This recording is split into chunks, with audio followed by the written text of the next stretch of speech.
किसानों पर लाठियां बरसाने, कार के नीचे कुचलने से भी जब बीजेपी का मन नहीं भरा, तो अब दुनिया जहां में फर्जी दावों के साथ किसानों की फोटो लगाकर उन्हें बदनाम करने का मास्टर स्ट्रोक चला है मोदी जी। बीजेपी के पोस्टर की शक्ल में ये जो तस्वीर आप देख रहे हैं, ये तस्वीर राजस्थान के संपन्न किसान मधुराम की, जो 200 बीघा जमीन के मालिक हैं। परिवार की बात करें तो किसान मधुराम के परिवार के पास 1000 बीघा जमीन है। अब जरा बीजेपी की बेशर्मी की हद देखिए। जरा सोचिए, आप 200 बीघा जमीन के मालिक हैं और आपकी जमीन ना तो कभी नीलाम हुई और ना ही आपके ऊपर कभी कोई बैंक का 1 रुपया भी कर्ज हुआ, और ऐसे में बीजेपी आपके चेहरे के साथ आपकी जमीन नीलामी के पोस्टर पूरे राजस्थान में लगवा दे। अब क्या करेंगे?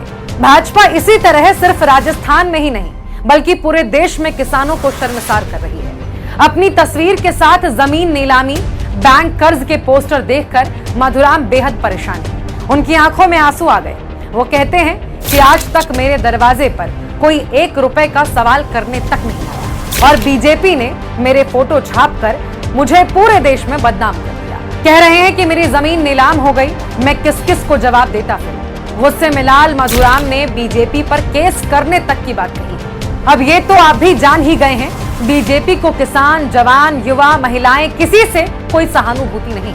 अपने फायदे के लिए ये लोग किसी भी हद तक गिर सकते हैं। आप उठिए और उखाड़ फेंकिए इस तानाशाही ताकतों को, जो अपने फायदे के लिए आपकी इज्जत के साथ खिलवाड़ कर रहे हैं।